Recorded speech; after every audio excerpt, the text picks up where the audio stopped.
right, everyone, tea treat week. This is our second video. Our last one was clotted cream. We get to be joined by Kate Dang, who I know makes the best scones on this planet. So we're gonna walk through the tutorial together. When you are making scones, you just need flour, sugar, eggs, butter, baking powder, a little bit of salt, and a little bit of milk. And that's it. Okay, so for making scones, I've been making scones for years, and most people use kind of like a biscuit type method where everything you're using is cold. So your butter is cold, your flour is cold, your bowls are cold. But actually I started using this recipe a few years ago. This is from Mary Berry, if you're a British Bake Off fan, and it's been a total game changer in my scones. And so this actually calls for room temperature butter. This butter is really, really soft, as well as room temperature eggs. So everything that I'm using today is gonna be room temperature. The other thing that is really different, a lot of British baking uses self-rising flour. And so what self-rising flour is it's flour that already has the baking powder and the salt mixed into it. So today we're gonna be kind of making our own self-rising flour by putting the baking powder, a little bit of salt and flour together, and then we're gonna add the rest of the steps.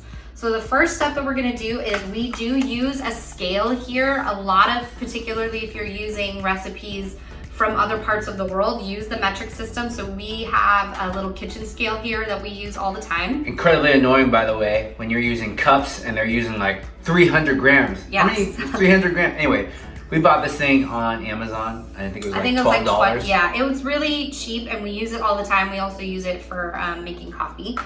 So when I'm gonna go ahead and put my bowl on the scale and I'll zero it out. So we need 450 grams of self-rising flour. So what we're gonna do is we're gonna cheat a little bit and make the self-rising flour ourselves by, sorry, I'm just changing my units, by weight. Put 435 grams of flour in there. And then I'm gonna take the baking powder. Make sure that it's baking powder, not baking soda. We always mix that up. You also want to make sure that your baking powder is fresh. It's not something that we use as much here in America. So if you have an old one sitting in your cabinet for a long time and you try to make this, a lot of times it won't turn out right. So make sure that you have a nice fresh one. So I'm going to put I'm going to put kind of 12 grams of baking powder in here. And then I'm going to add just a few pinches of salt to get me to 450. And then you're actually then gonna add 2 more teaspoons, because the recipe calls for 2 teaspoons. So 2 more teaspoons of baking powder on top. And then you're gonna give this a good stir. And then the last thing that we'll add to our dry ingredients is we're gonna add 50 grams of sugar. Okay, so now we'll just give this one more good stir. And now your dry ingredients are done. The next thing we're gonna add is the butter. This is just our fat that's gonna help give your scones that really melt in your mouth kind of biscuit texture. And we need 100 grams of that. Most of your sticks of butter, if you look on it, is like 112 grams. So I kind of just shave off a little bit of one end of butter. Does it matter if you just put the whole stick in there? It probably doesn't matter, but in a lot of times with baking, particularly if they give you measurements, you'll have more consistent results if you really measure it out the next time, but probably 12 grams of butter wouldn't be that big of a difference in the end. So as you can see, I've got my sugar, baking soda, a little bit of salt, flour, all my mixture ready to go. It's been stirred together. And then I'm just gonna start putting the fat in. The girls like to bake this with me quite a bit, and this is their favorite part. So this is the part where you have to get a little bit messy. So clean hands, obviously we're all washed up from Corona all the time now. So you're just gonna start to squish in the butter. And it's okay if a little bit gets stuck to your hands because the flour is gonna take care of those little pieces. And just gonna start to squish that butter into your flour. And what you're gonna see is you're gonna start to see little like breadcrumb-like consistency start to form in the flour. And this is the step that I just really make sure that everything is incorporated. Because once you add your liquid, you actually don't want to touch the mixture very much. You want to try to do it the least you can. Once you've added the liquid into the flour, what you're gonna have is that reaction of the flour starts where the protein strands called gluten, or what makes bread so like yummy and chewy, start to happen. And we don't want that to happen in scones, right? We want them to be like nice and short and buttery and biscuity. So we actually, once you've added your liquid, you want to kind of touch it as least amount as possible. So this is the step that I take just a few more seconds on to make sure that everything's really nice and incorporated. So now that we have our dry mixture is all ready to go, I'll move that to the side and we'll work on the liquid part. So I again just bring in my handy dandy scale here. And this time we're gonna change the units and we're gonna put it on the fluid ounces. So I'll put my big measuring cup on top of there. I'll zero that out, and you're gonna need 2 eggs. And then you're gonna add your milk until you hit 10 ounces. So depending on the size of your eggs, you might need more or less milk depending on just how big those particular eggs happen to be. And I'm gonna whisk this together.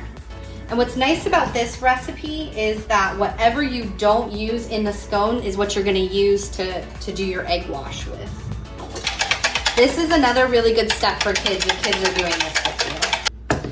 Okay, so I've got my liquid all mixed up, and I'll bring my bowl back over.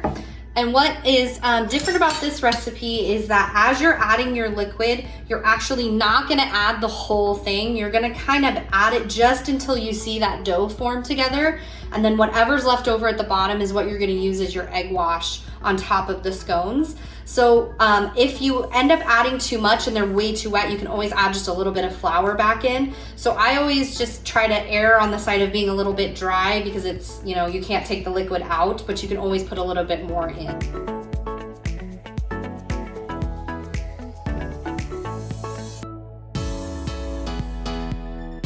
Okay, and that's probably pretty good there.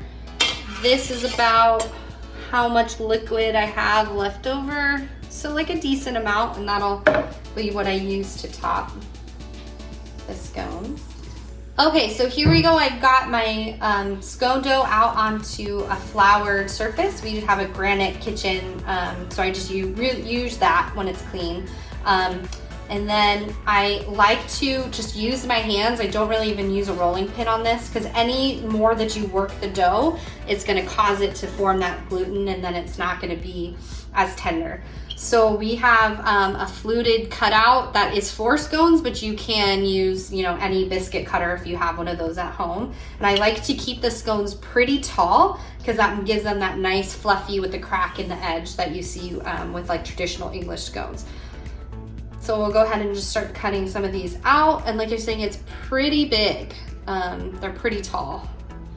So our oven is being heated to 425, and in the meantime, I'm going to go ahead and put an egg wash on top of these scones with the leftover mixture of egg and milk we have here.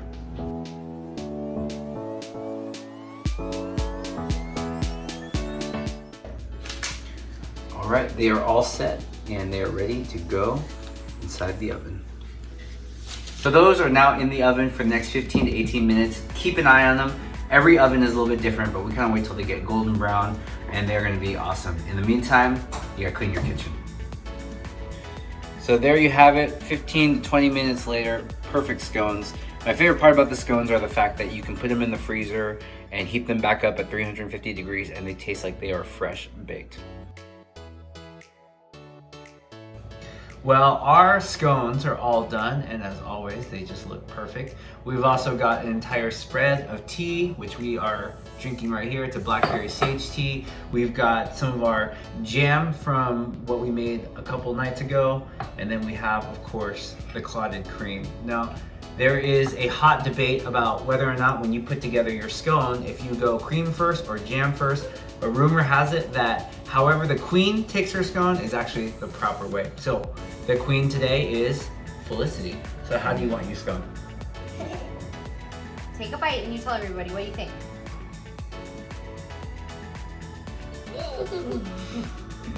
All right, next tutorial. Enjoy your scone and let us know if you made this happen.